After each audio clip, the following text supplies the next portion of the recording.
আসসালামু আলাইকুম গাইস। আজকে আমরা করব নতুন একটা ব্লগ।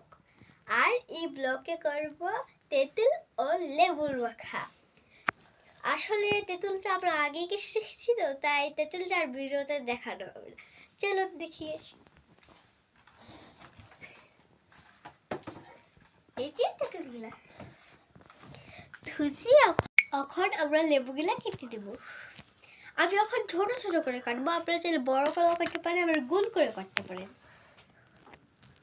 আমি এবার মুড় মতো কাটছি, বুঝছেন?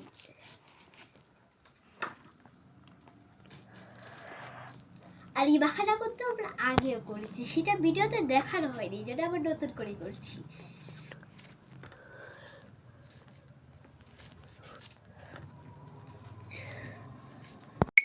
দেখেন, কেটে দিয়েছি লেবুগুলা, তেঁতুলগুলো তো লেবুর সাথে মিশিয়ে দিয়েছি। এখন এগুলোকে আমরা ধুয়ে দেব।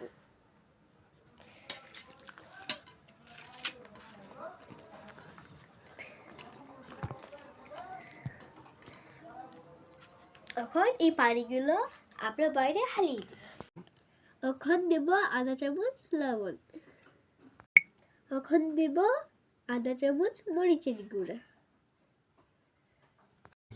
এখন দেব আধা চামচ জিরা,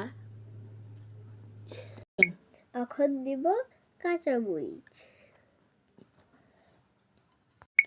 সবার শেষে দিয়ে দেব কাসুন্দি।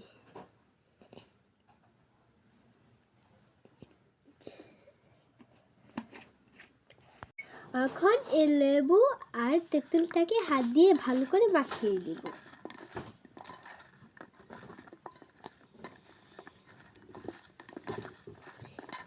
হালকা একটু পানিও দিয়ে দেব,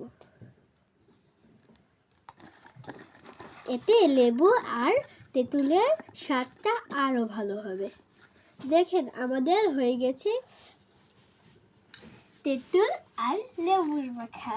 চলুন খেয়ে দেখি। চলুন দেখিনি খেয়ে।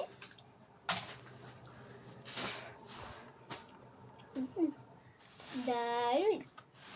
তো গাইস, আমাদের ভিডিও যদি আরো পেতে চান তাহলে লাইক ও সাবস্ক্রাইব করে বেল আইকনটি অন করে দিবেন। আজকের মতো এই পর্যন্তই। টাটা।